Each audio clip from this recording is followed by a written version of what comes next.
All right. Well, we have hit 604. We did it. All right. Let's just get into it then. Hi, my name is Tori Miner. I am a poet who lives in Fruita, Colorado. I also pour lattes at Best Club Coffee. I'm a youth mountain bike coach for a couple organizations, and I overall have a lot of feelings. So here we are. Presentation tonight titled, with help from Linda, Zine Your Feelings. I know zine is not a super common word, or maybe it is, depending kind of like what circles you run in. We're going to talk about zines and feelings and self expression because I think that all is a really big part of poetry, especially the parts of poetry that I love. So, slam poetry, self publishing, self expression. Here we go.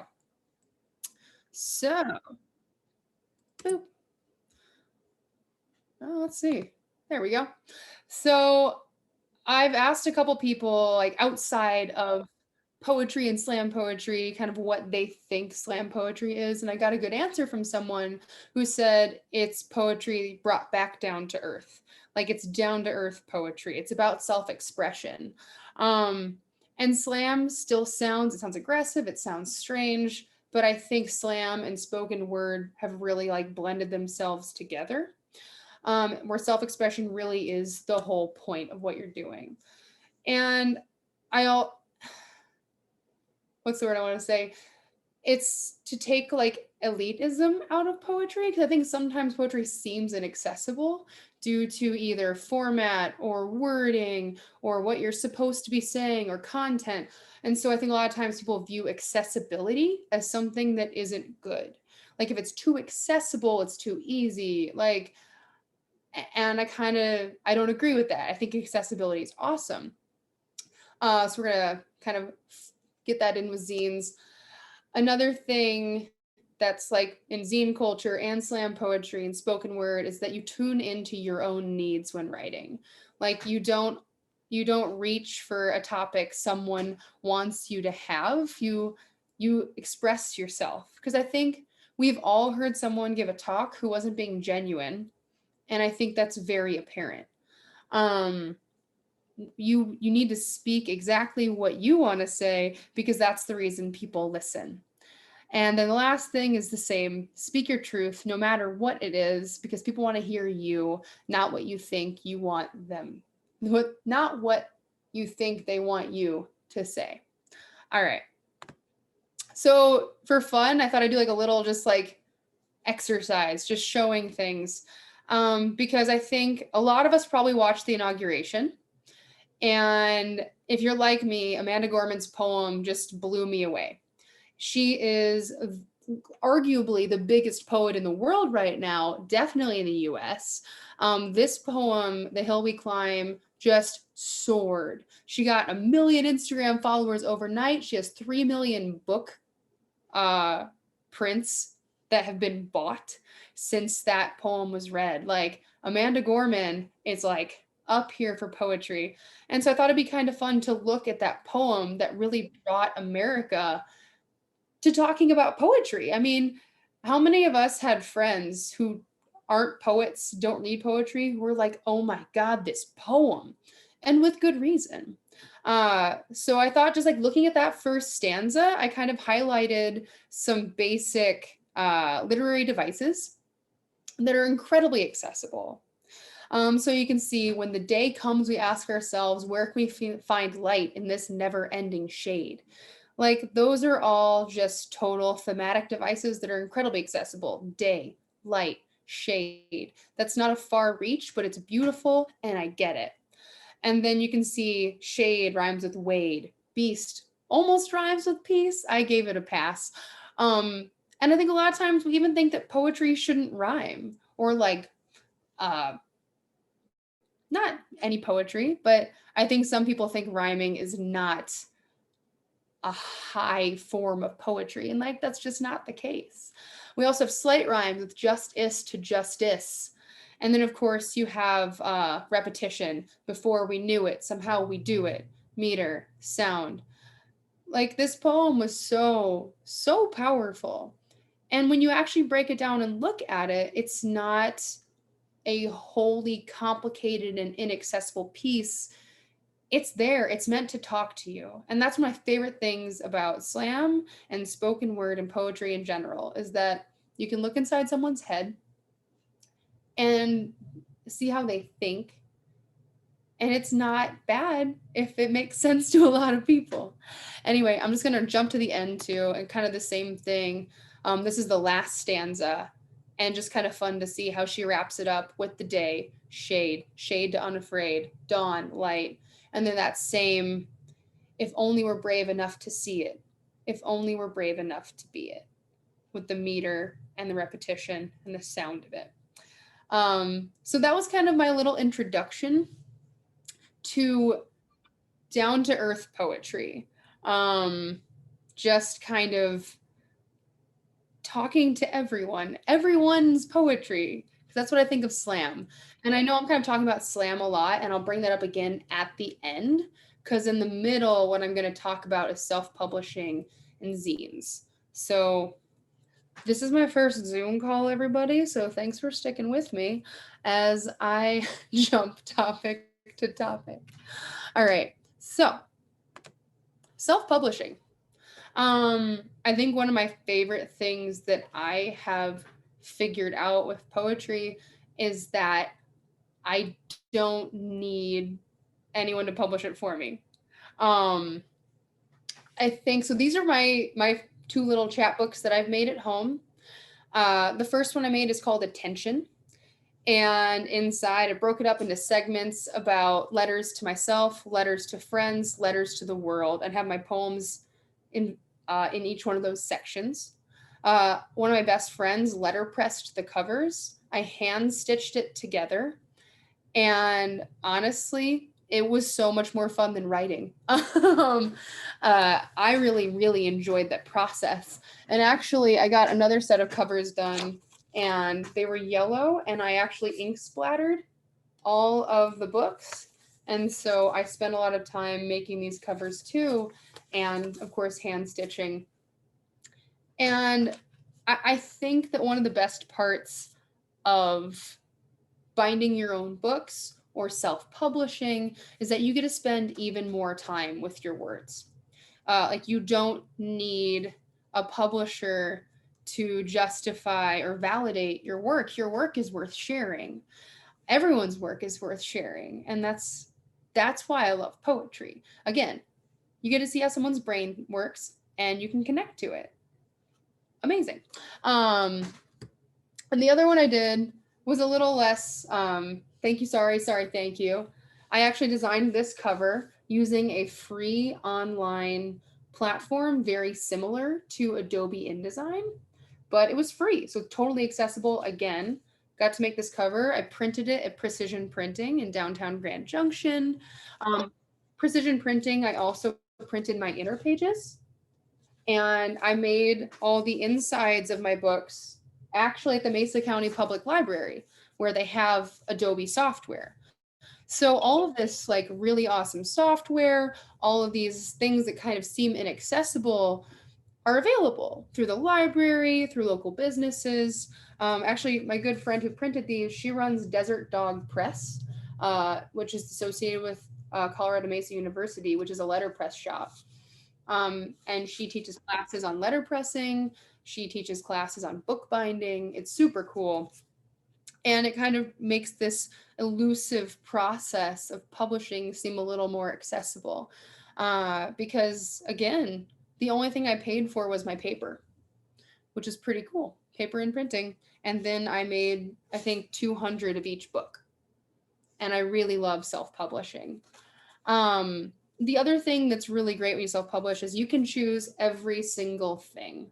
You can, here we go. You can choose your typeface, you can choose your binding, you can choose every single thing about it. And nothing is more personal than your poetry. It's your actual thoughts, it's your heart. So when you get to arrange it in a way that speaks to your heart and that speaks to your mind, I find that super empowering.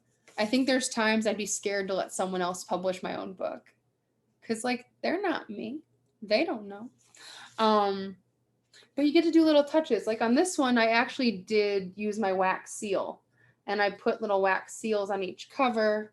For this one, I actually have a stamp that I stamped each page with.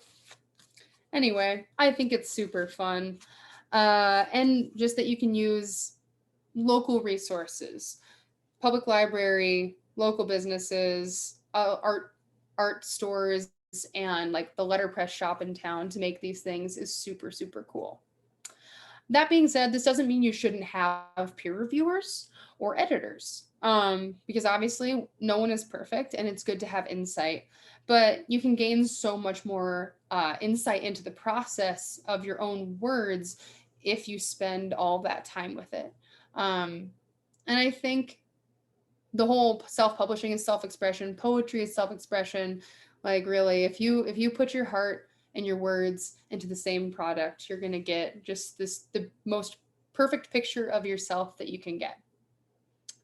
Um, Another way of self-publishing, and I know this is a little silly, Instagram. Oh, the internet. This is just a screenshot of my Instagram handle, Tori Poems. Um, and it's kind of fun because you can see that like I actually post little poems there. I can post the update about the event tonight. I can explain what my chapbooks are and if I have them. I make poems on my fridge with magnets, and I can post those too. I know the internet age is kind of strange, but it's just an instant way to publish poems.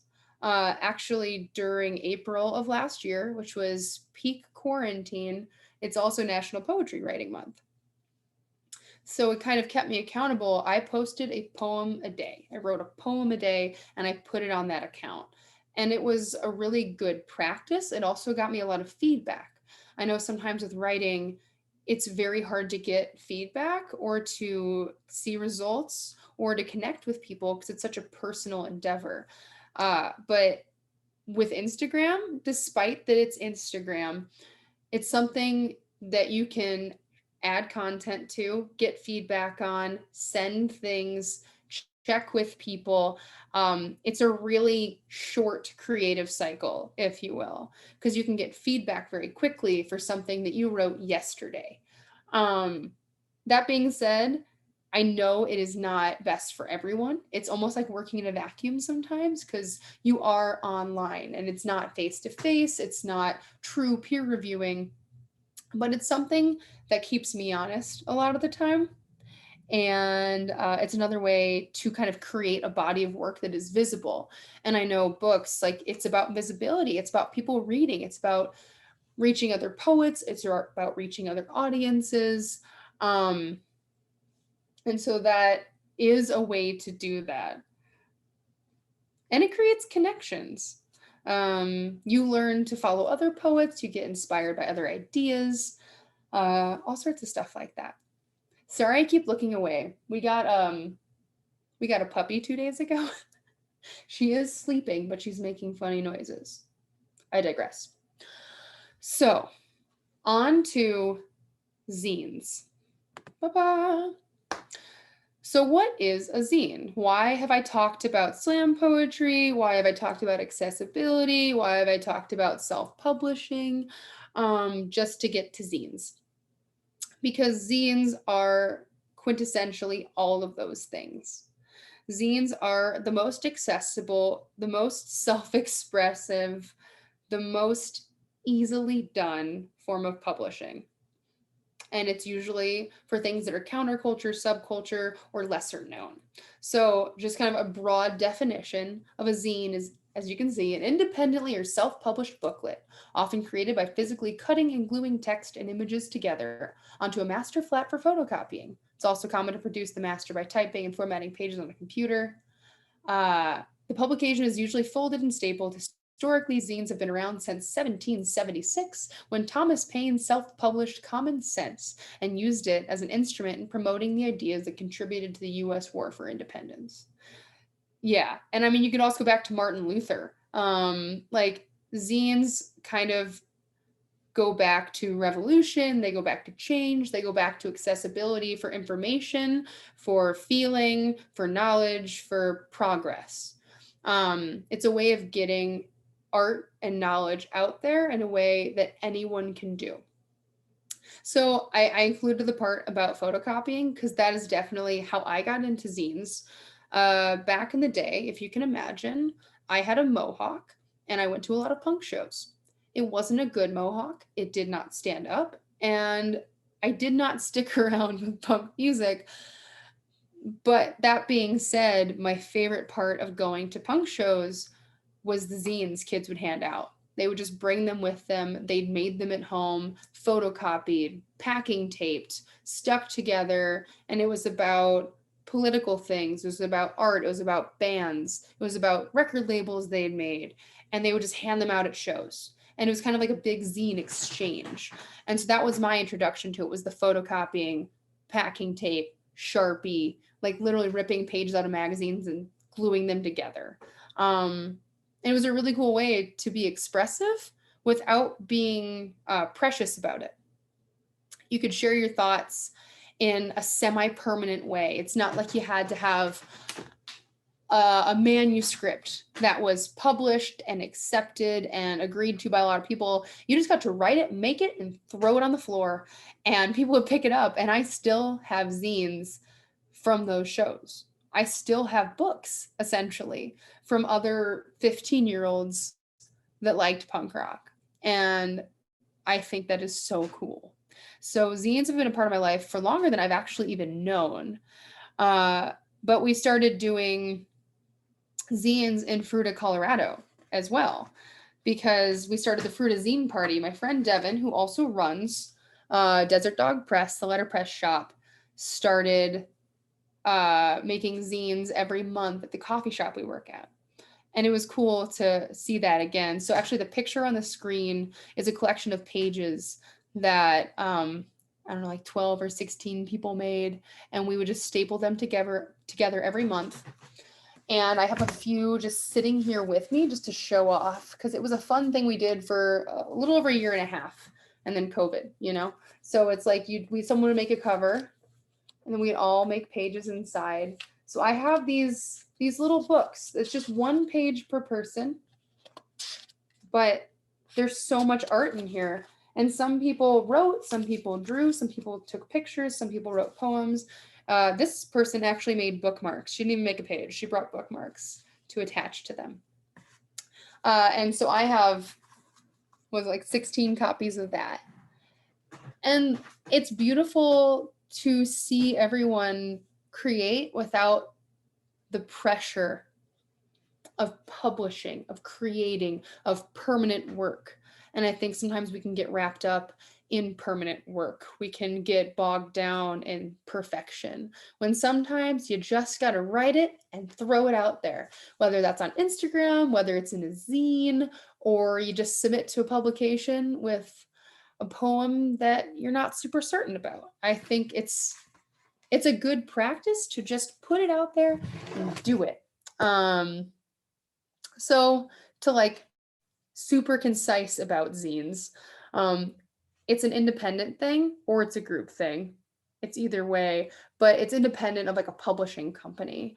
It's self-published. It is super accessible. If you have markers and paper, you got a zine, because there's a million ways to make zines. It's oftentimes subculture focused, so topics that aren't as available, or not as available, that aren't as widespread can often be focused on in zines. It's a means of connection, like the Fruita Zine Party. We met up every month with probably a rotating cast of 100 people who just made art and got together every month just to put a book together. And then you can spread art and ideas without barriers, which is super cool. So I'm gonna go ahead. So this saying, just like mini magazines, sponsored publications, they can be sponsored, staple papers, or one sheet folded up, they're all zines. Like even the picture I'm showing right there, that is a big zine. It's called Coffee People, and people from all over the country submit to it. It is bound. You can buy them. They're like $8 or $10 a piece. And they're beautiful. Their piece is either, if you don't work in coffee, it has to be about coffee. If you do work in coffee, it can be about anything. And so there are zines up here, and then there's also zines like what we're gonna make. We're actually going to do a little zine workshop. If folks are down for it. If not, we can just talk about it a little bit. I did send out a handout earlier, I think maybe a day or two ago, that was a PDF. If you were able to print that out, it was a template and an instruction sheet of how to make a one-page zine. What's a one-page zine? It is a really small little thing. As you can see, like here's my hand for reference, 1 page. But you end up folding an 8x11 into 14 sheets. So this is a tiny example, and I know this is probably not great. I actually typewritered, typewrit, a poem, one full poem on this tiny zine. I know it's very hard to see. And don't worry, you're not supposed to be reading it right now. It's just to kind of show you how much you can fit on one 8.5x11 if you fold it up well. So this is what I sent the template for, not the poem, but this mini zine. So I'm going to go ahead and skip to the next slide. So if you didn't have a chance to print it out or you didn't get the email with the template, it's just here so you can look at it. That being said, if you like this template and you didn't get it, or anything of that nature, we can get it to you post somehow, some way. So talking about these little guys, that looks slightly confusing up front. I get that, to make the zine, but it's really simple once you kind of get going. So I have the template myself, and I'm going to show you what to do. So we're going to start. If you have it, I know it's funny, it's Zoom, right? So I'm like, who else there? But if you have this printed in front of you, I'm just going to kind of talk through it, and we're going to go from there. And if no one has it printed out, no one's doing it, then I'll just speed it up a little bit. But the first step is folding. So I'm actually going to use this piece of paper in front of me so I can like do it with you. So when I say to fold the paper in half, either way, you start either way because you end up doing it both directions. So I'm going to start. Does anybody else remember hamburger, hot dog? Like this is hot dog and this is hamburger. Like that was something that I'll never forget. Thank you, first grade. I'm going to start hot dog. So you fold it edge to edge, so that way you get a crease down the middle. So now I have this. The next step is to fold it backwards, like you're folding a paper airplane. So you're actually going to take this outer edge and fold it back towards the middle, if that makes sense. So folding it back towards the middle, we're going to do that on both sides.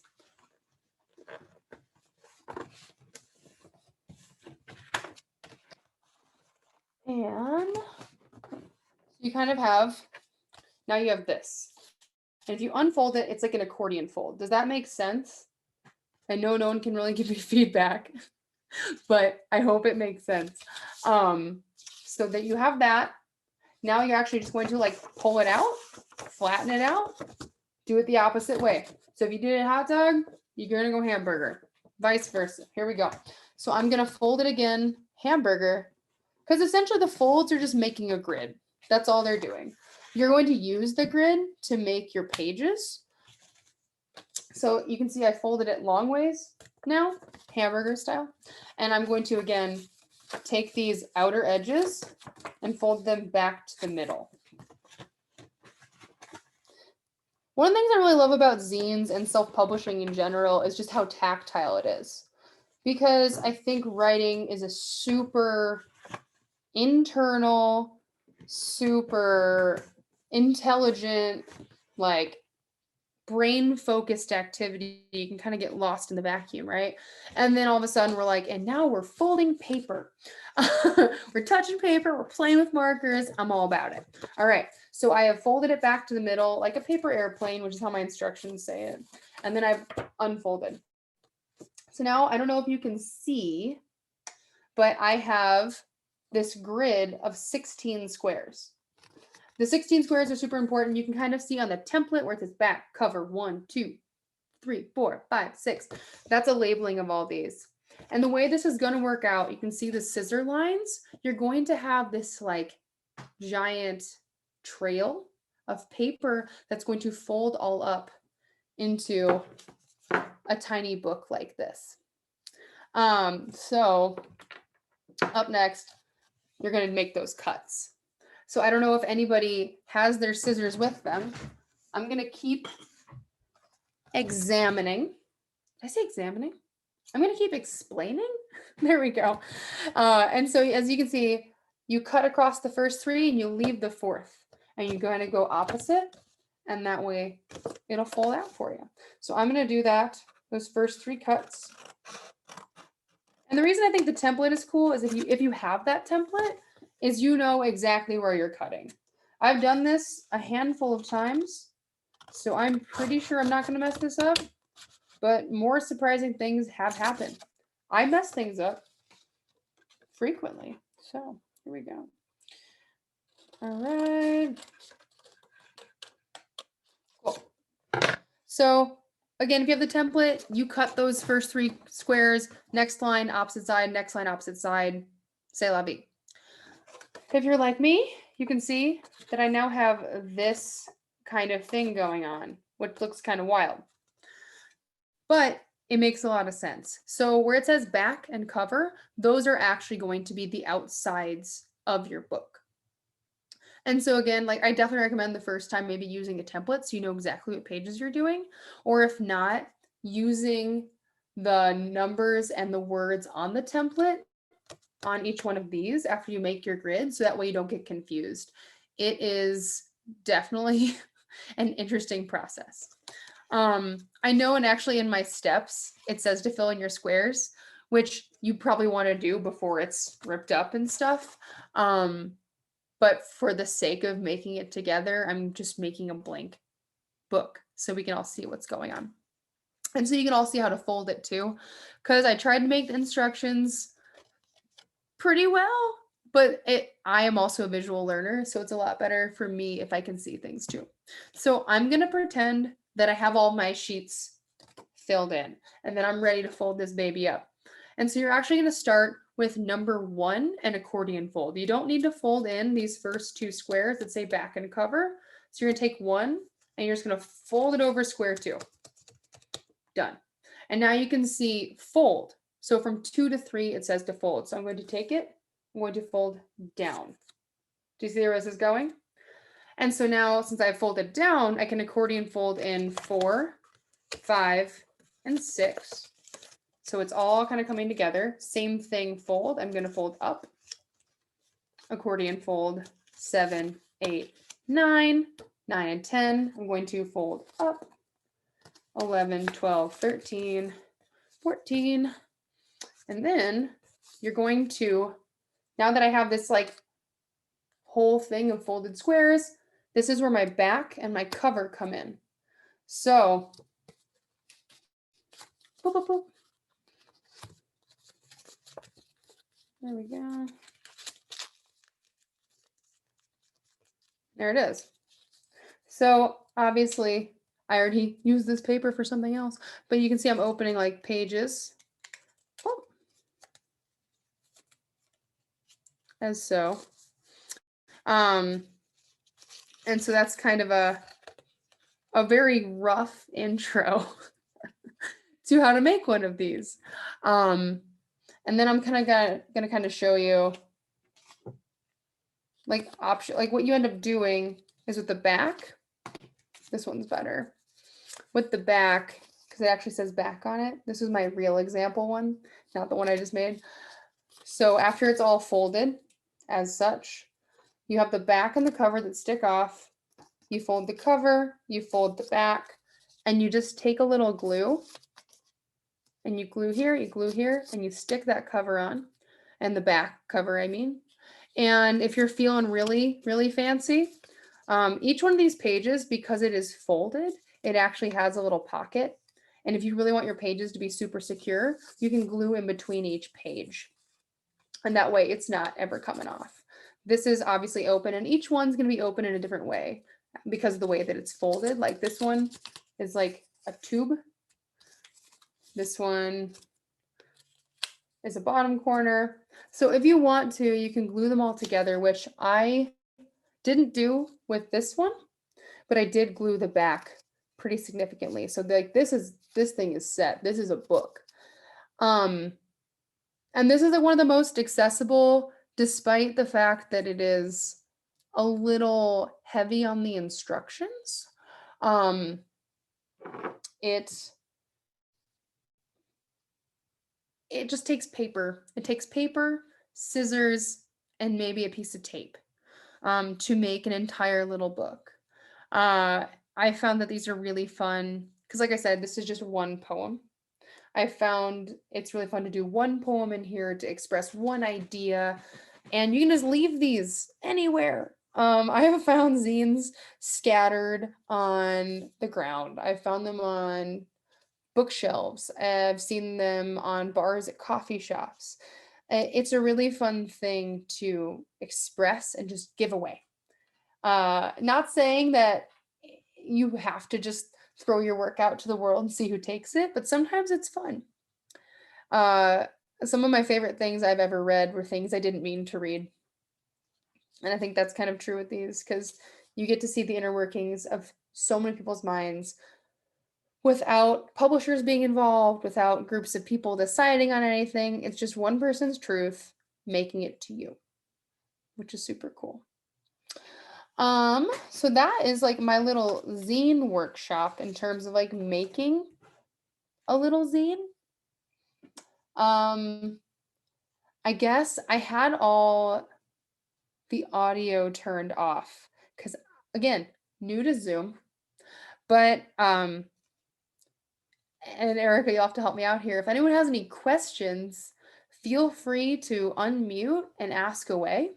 If it's about the zine tutorial or like why zines or anything like that.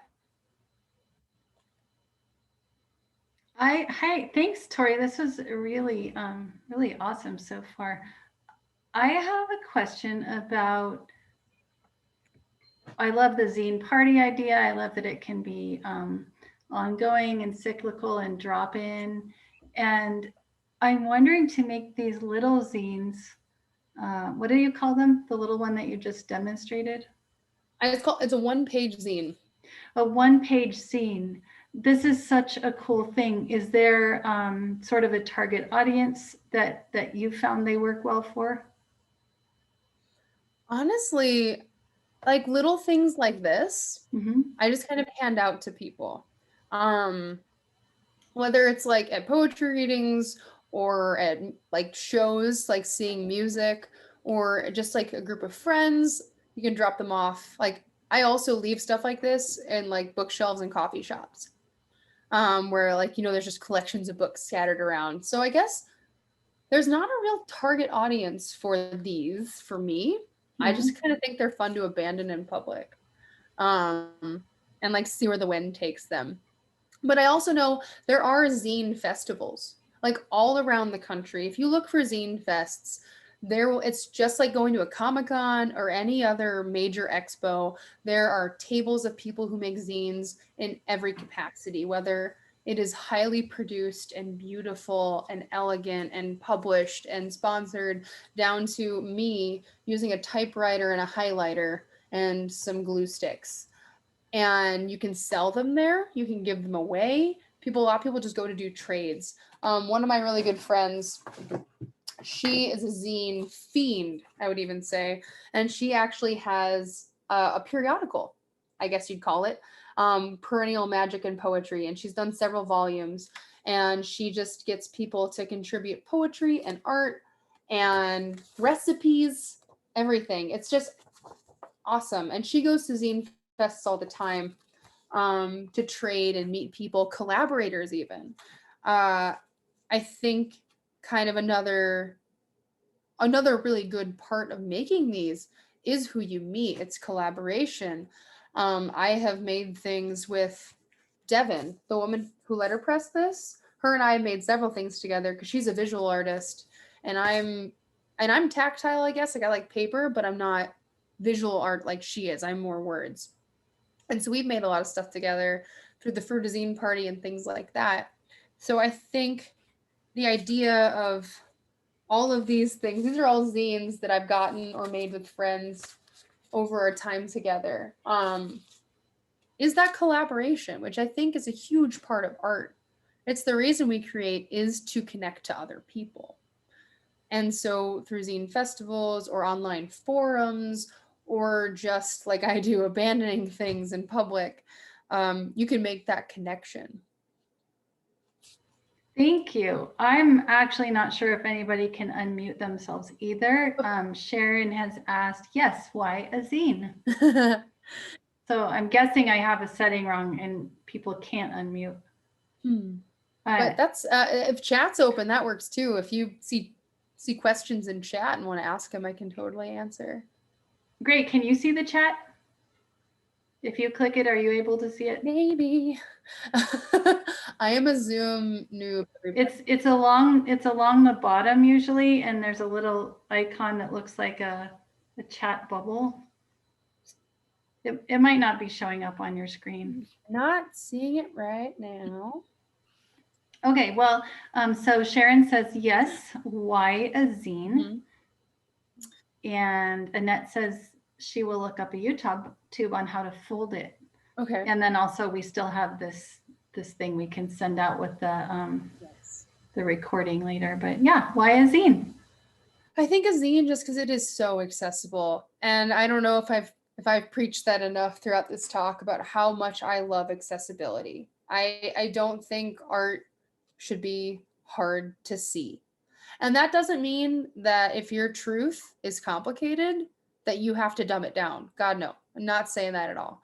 I just think that sometimes, especially when I started writing, it was kind of told to me that you have to be good enough to write to be a writer. I think I was in 10th grade English, and I was in honors English. I loved literature. I loved writing. And I got a really bad grade on a paper. And I walked up to my teacher and I was asking why I got such a bad grade, as you do when you're a kid. And she said, she was kind of explaining the flow of how the paper went, didn't really go. And I said, is it my writing style? And she goes, oh no, you don't even have a writing style. And I remember that being so detrimental. It was like, oh, so I can't write.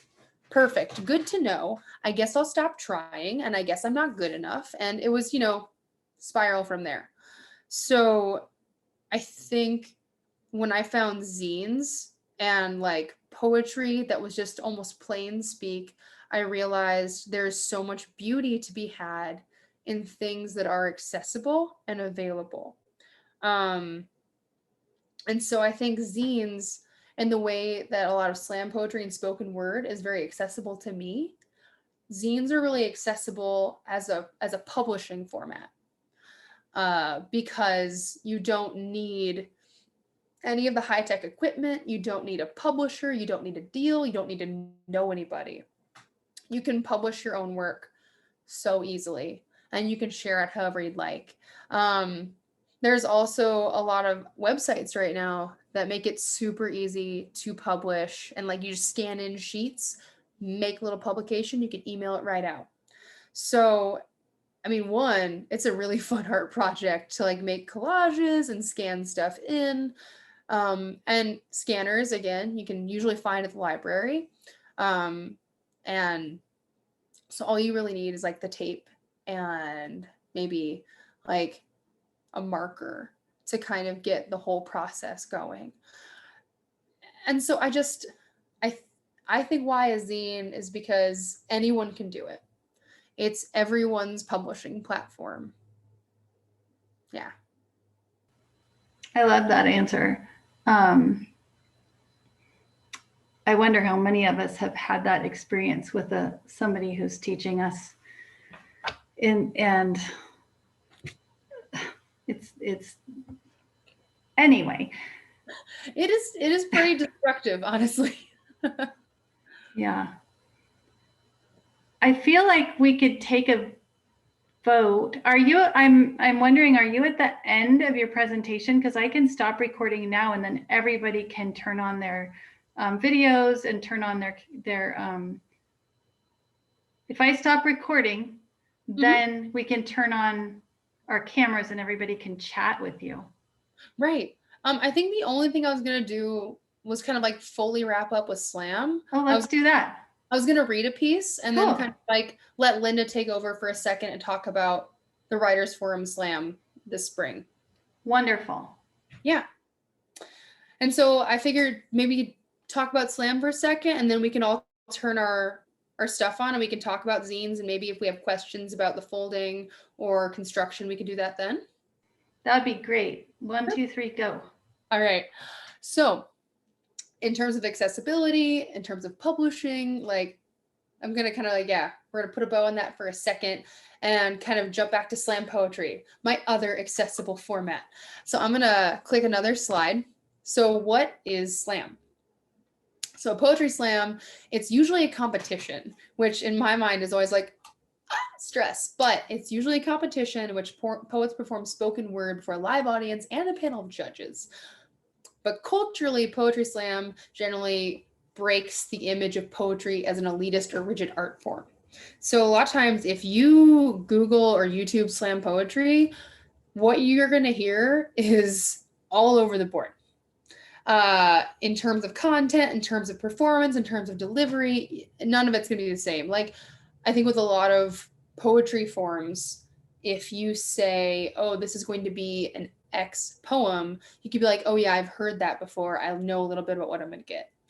I think the only thing you're going to hear with slam is feeling. You're going to hear a lot of feeling. Slam is incredibly expressive. It is about delivery. It is about emotion. It is about processing. And I think, again, like what someone said, down to earth poetry, slam is like down to earth, back to your roots, like dive in deep poetry.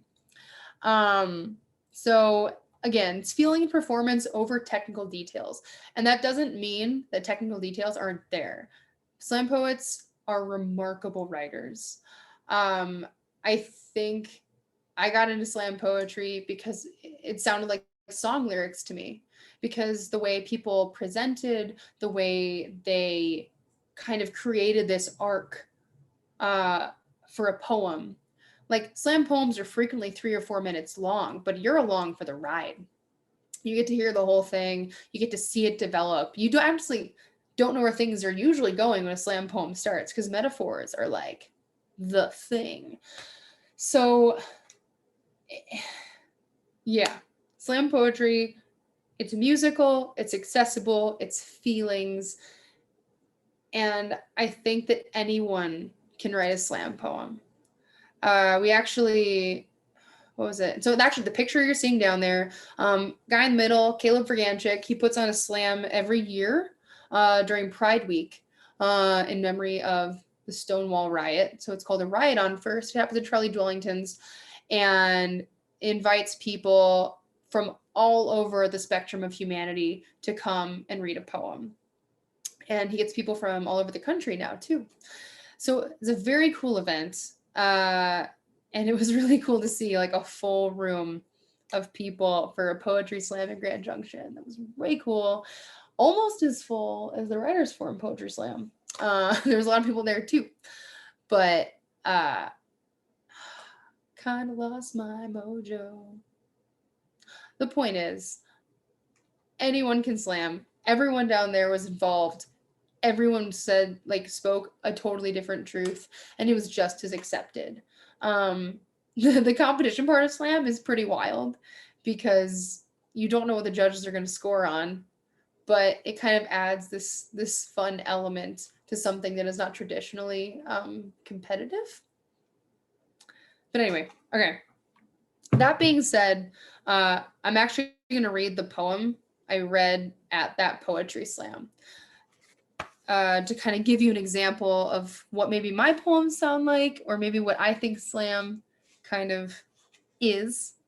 And maybe you'll hear some of the elements that I say I love about it. Maybe it's accessible, maybe it's musical, maybe there's emotion, maybe there's not. I don't know. That's the thing about art. We all get to choose. Poem's called There Was a Nazi Flag a Couple of Streets Over. I didn't expect to see you here in the checkout line at the grocery store. Look at that, both of us, buying eggs and ice cream. My arm, covered in flowers, clashes with yours, sealed in a swastika. My flowers don't claim peace the same way your mark calls for war, but I know every action is a reaction to a reaction to a reaction, that your hate for me, because I love them, is not why you hate me. Way, way down in a well you don't drink from anymore is a child who longed for love, who looked for warm eyes and soft hands, but only found cold stares and crossed arms. The wisdom poured like concrete from your idols up to your ankles in stories of their icy eyes and why their arms couldn't hold you. Because those men of another color, because those women of another world took their power, stole all of the love that was meant for you, and now you can't have any. There's research about rats that discusses what makes a rat a good mother. Babies that get their ears licked will lick their baby's ears. Babies that get their ears licked will show affection to other rats and live longer. Babies that go without will not lick their baby's ears. They will sleep colder. They will die sooner. Rats, like humans, are social animals. By design, we are supposed to touch fingers that fit between fingers, cheekbones that fit into collarbones, and without that touch, our brains will search for answers as to why the body is so cold, and in an echo chamber like that, even the most common words will lose all meaning. I know you don't understand why you hate, that hate is a good enough fuel to keep hating, but your hate is a reaction to something much deeper than a color or a gender. And I want you to know that I will love you, despite that you hate me. I wish I could have been uncrossed arms. I wish your mom had licked your ears. There are some days I want to hand out my white until it is all gone. I want to peel away the pasty pale and give it out by the pound. There are some days I want to hand out my cis until it is all gone. I want to knit it into coats for every person who doesn't feel safe showing affection in public. There are some days I wish my parents could adopt the entire world, because they'll buy you a saxophone if you want to play it, and my dad will cry at every concert because he'll never miss one. But most days, I just want it to be okay that you don't have those things. And I'm so sorry that it's not. I want my privileges to bring you up. I want to put them to work building ladders, building platforms to get you up to the seat at the table that has always been yours. Anger is not action, but love is a revolution.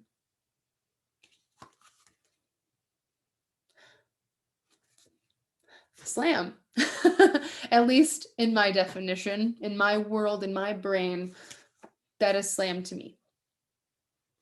So yeah, if possible, I kind of want to give the mic over to Linda for a little bit so she can kind of talk about the upcoming slam, and Bobby, who's going to MC it and kind of get people stoked on those fires. Well, thank you so much for presenting tonight. This was just really, really awesome. Yeah, and thanks for having me. It's really great. And thank you so much for reading. I just love that.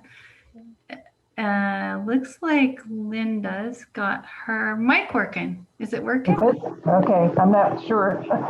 We can hear you. Can you hear us? Yes. Yay.